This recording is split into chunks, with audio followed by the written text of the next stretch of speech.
basic concepts in economics that explain how prices and quantities of goods or services are determined in a market. We're going to get more in depth about what supply is and demand.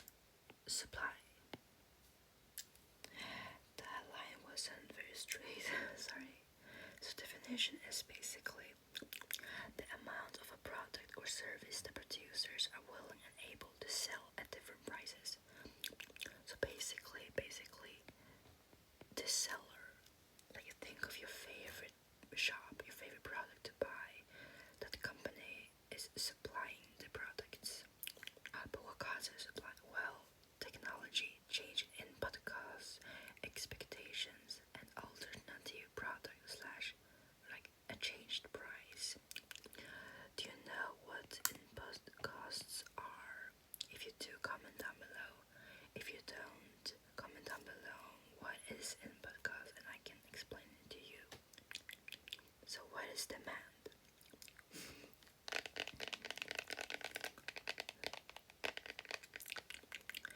The definition is the amount of a product or service that consumers are willing and able to buy at different prices. So you know the seller that sold the goods and services. The demander are we people, normal people that want to buy things. Maybe you want a new bag, maybe a makeup brush. Okay, what is that? Guess what this is?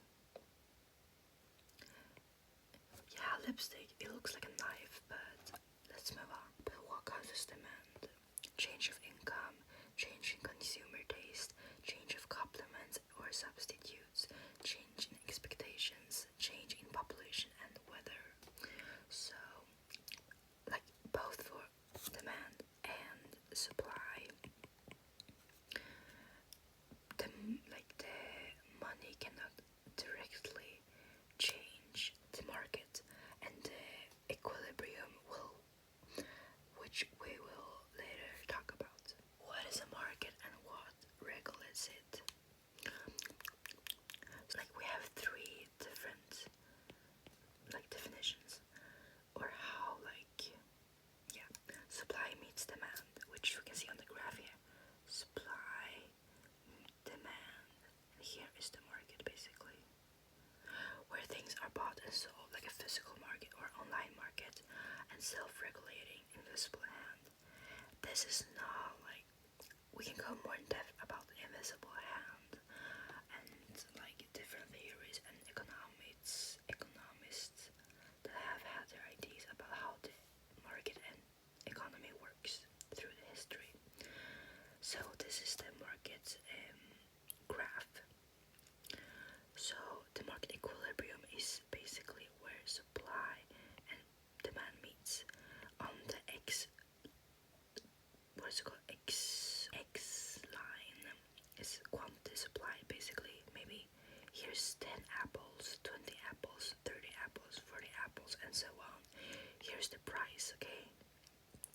So it could be like for here, this point basically. If you see this point, here's 10 apples for maybe, I don't know, 20, like I don't know, 3 euros.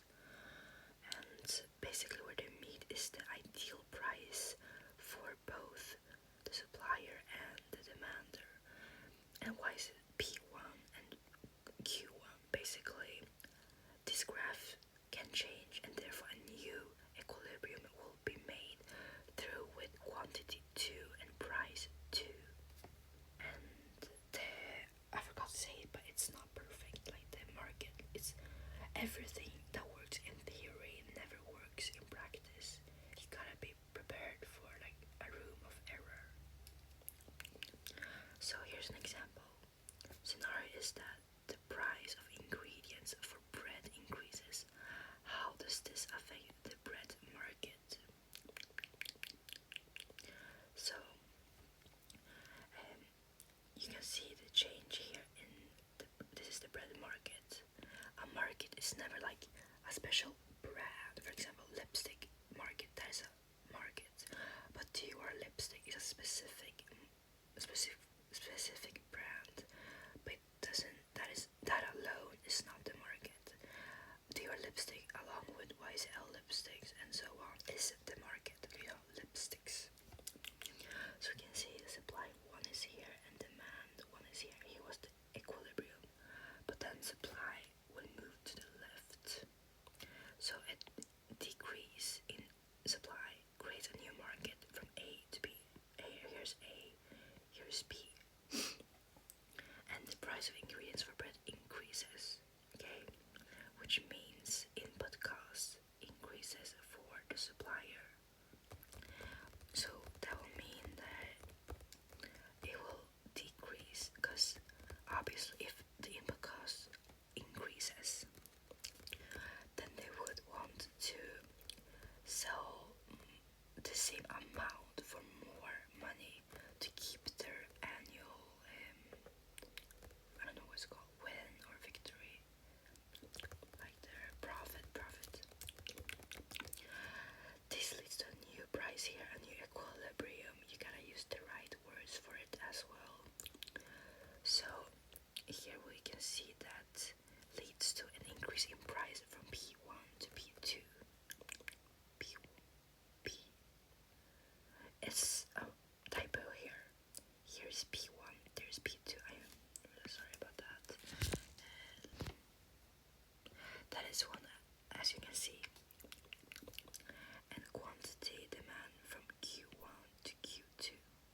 So you see the new equilibrium means that basically bread will be more expensive for the demander to buy. I really hope I made this clear. If I didn't, just comment like what you didn't understand, and then I will try to explain my best for you. Here you can see some questions and how does these factors change the market and why. You can be very clever and like, yes, I can directly see that the price is going to decrease, the equilibrium is going to decrease, but you gotta explain why, okay? You gotta explain like those factors we earlier took up for what causes supply, what causes demand. You need to use one of them, okay? So here's the questions. I can read them for you. What happens to the chips market if popcorn drastically increase in price? There's a decrease in taxes on car production. What happens to the price of cars?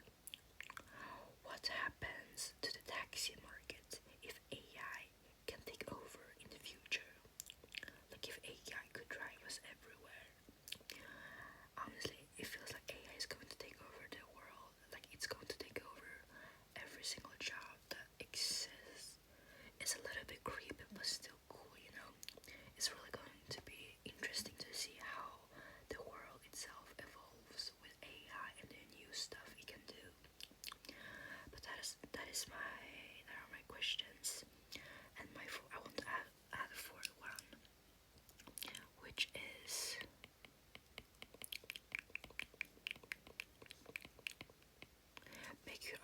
make your own question, okay? Try to think of a question about how a market can change and then write it down below.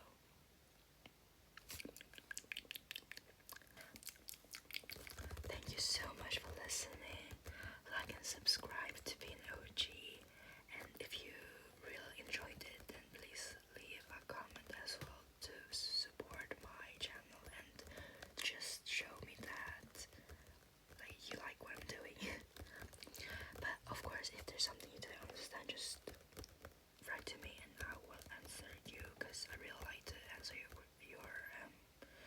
what's it called, your comments. It's really sweet to get comments.